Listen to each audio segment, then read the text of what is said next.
et bienvenue dans ce nouvel épisode du Dessous des images qui nous conduit aujourd'hui au Vatican, d'où nous est parvenu le très œcuménique cliché qui a piqué notre curiosité. Sur cette photo, le pape pose devant un véhicule aussi immaculé que sa soutane. Il s'agit là de la toute nouvelle Papamobile, fraîchement sortie des usines du géant Mercedes. Incontournable, cette célèbre voiture fait partie de l'imagerie traditionnellement déployée par le souverain pontife lorsqu'il est en voyage. Alors, zoom sur ces extensions roulantes du pouvoir qui servent au moins autant à être vues qu'à se déplacer. Notre photo, diffusée par l'équipe de communication de Mercedes, fait partie des nombreuses images saisies le 4 décembre 2024 par les photographes accrédités pour couvrir l'événement. La présentation et la remise des clés au souverain pontife de la nouvelle et très luxueuse Papamobile. Car le virage est de taille, il s'agit ici de la toute première Papamobile électrique. Nous sommes au Vatican, dans la cour pavée qui jouxte la salle Paul VI, une vaste pièce d'audience située au sud de l'état pontifical. Assis au centre dans son fauteuil roulant, le pape François partage la vedette avec le véhicule. Au second plan, ce 4x4 blanc en impose avec ses 3 tonnes d'acier, ses 4 moteurs électriques de 588 chevaux et ses 5 mètres de long. À l'arrière, on retrouve le siège amovible et la verrière en plexiglas blindé, caractéristique des Papamobiles. Celle-ci est un cadeau de Mercedes, dont le prix n'a pas été rendu public. Autour du pape, tout sourire, 4 dirigeants de Mercedes, parmi lesquels Ola Källenius, le directeur général de la firme. Le géant allemand est en effet depuis près d'un siècle le fournisseur privilégié de la papauté, avec une première berline offerte à Pie XI dès 1930. Le relooking de la voiture a été confié au designer vedette de Mercedes, Gordon Wagener. Sa mission, transformer ce 4x4 classe G électrique en véhicule d'apparat. À l'avant, la voiture est floquée de 2 petits drapeaux aux couleurs du Vatican. Sur la plaque, on retrouve l'immatriculation en lettres rouges sur fond blanc, SCV1 pour Stato della Città del Vaticano. État de la cité du Vatican, le 1 indique que c'est le chef de l'État qui est en déplacement. Journaliste au quotidien La Croix, Lou Bémond de Senneville a suivi le pape François dans le monde entier. Il nous explique pourquoi la réception de la nouvelle Papamobile a été aussi médiatisée et comment ce véhicule est devenu iconique.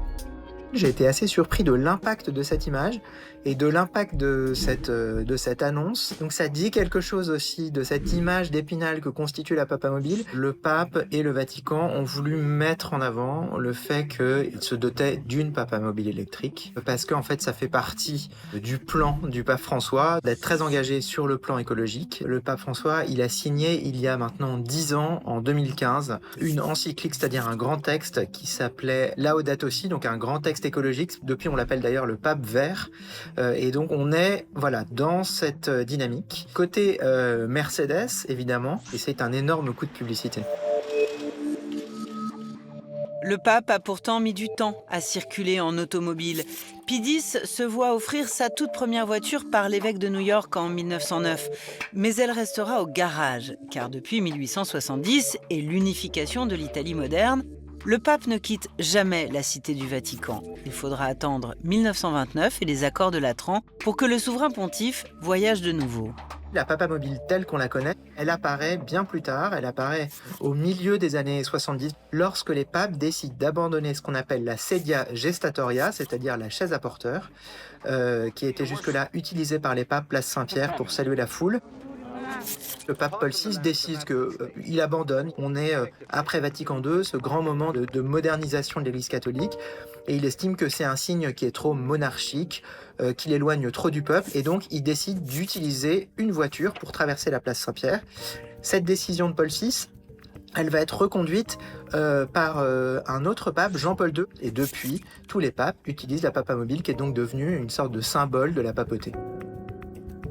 Le grand changement dans les Papamobiles, c'est 1981. 1981, c'est la date de l'attentat contre Jean-Paul II en mai 1981. Un homme lui tire dessus depuis la place Saint-Pierre. Et là, les Papamobiles vont intégrer des dispositifs forts de sécurité, notamment un certain nombre de blindages. Et c'est une voiture très puissante qui doit être capable de réagir assez vite en cas de problème. Au moment où l'épiscopat tente d'endiguer la désertion des églises, Jean-Paul II part physiquement au contact des foules. La papamobile devient alors le symbole d'une papauté moderne et en mouvement. Durant les 26 années de son pontificat, Jean-Paul II n'effectuera pas moins de 130 voyages sur les 5 continents. Depuis son élection en 2013, le pape François en a fait 45. Sur certains déplacements, le pape utilise des voitures mises localement à son service, des véhicules parfois très inattendus qui chamboulent le protocole. Il se trouve que depuis quelques années, ce pape, le pape François, il privilégie une voiture qui est la Fiat 500. C'est une petite voiture. Il en a fait un symbole de sa simplicité. Quand il y a un grand rassemblement, il y a toujours le tour de papamobile fait par le pape. Et c'est vraiment un moment iconique des voyages papaux. Je me souviens qu'au JMJ de Rio, en 2013, les Journées mondiales de la jeunesse, c'était son premier voyage à l'étranger. Et il a remonté comme ça les bords de la plage de Copacabana à bord de sa papamobile. Il est peu probable aujourd'hui qu'un pape puisse se débarrasser de cette voiture. Voiture d'apparat, la papamobile s'inscrit dans la vaste galerie des véhicules longtemps destinés à transporter les puissants, tout en leur permettant de parader au milieu des foules. Mais la sécurité prime désormais sur l'ostentatoire. Et si la représentation n'est plus la priorité en matière de déplacement des chefs d'État, l'image reste primordiale. Dès que l'automobile apparaît, dès qu'elle se développe, elle remplace le carrosse tiré par les chevaux. La monarchie britannique, c'est la monarchie la plus exubérante en termes automobiles. Elisabeth II, quand elle part en tournée dans les années 50-60 dans le Commonwealth, elle embarque une énorme Rolls-Royce Phantom. Il est exigé dans l'étiquette royale que Sa Majesté apparaisse, même à l'étranger, dans une voiture découverte. C'est une époque qui va durer quand même longtemps, où la voiture exprime un statut social, y compris pour les têtes couronnées, et y compris pour les chefs d'État. Le rapport des présidents français à l'automobile est très marqué par le rapport entre De Gaulle et Citroën. Et il arrive au pouvoir à peu près en même temps où apparaît la fameuse DS, qui est une expression aussi du savoir-faire français. Un chef d'État qui parade en voiture découverte, la tradition vire au drame ce 22 novembre 1963 à Dallas, lorsque le président Kennedy est mortellement blessé dans sa Lincoln décapotée. Des images qui ont fait le tour du monde. La Lincoln de Kennedy, elle montre un peu le côté noir de la voiture d'apparat, puisqu'il est tué à bord de cette voiture. Le point de bascule de la voiture d'apparat, c'est l'attentat contre Jean-Paul II en 1981, où là, on se rend compte que les risques sont trop importants. Et derrière, tout ce qui est montée des périls, montée du terrorisme notamment, va faire que les présidents abandonnent les voitures où ils sont trop exposés.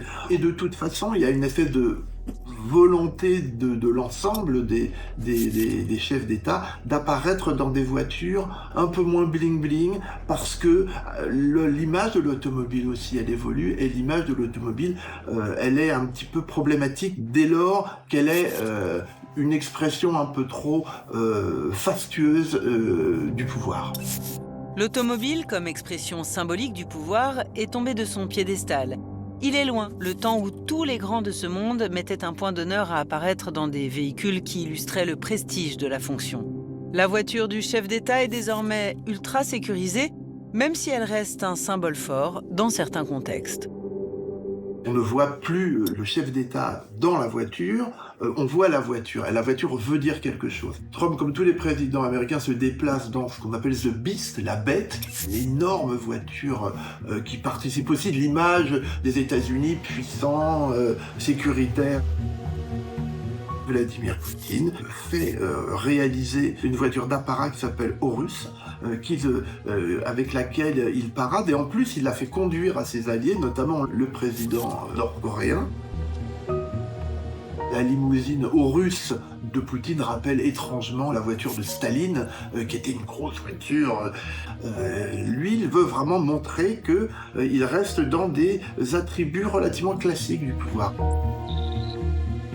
La voiture continue donc de faire partie intégrante de la panoplie des chefs d'État lorsqu'ils se déplacent publiquement. Néanmoins, certains d'entre eux ont récemment opté pour une forme de contre-pied en choisissant pour leur trajet quotidien le vélo. C'est notamment le cas de l'ancien Premier ministre néerlandais, Mark Rutte, nommé secrétaire général de l'OTAN en juin 2024. Démonstration que si la voiture est de moins en moins liée à l'expression du pouvoir, le choix du véhicule demeure un sujet on ne peut plus politique.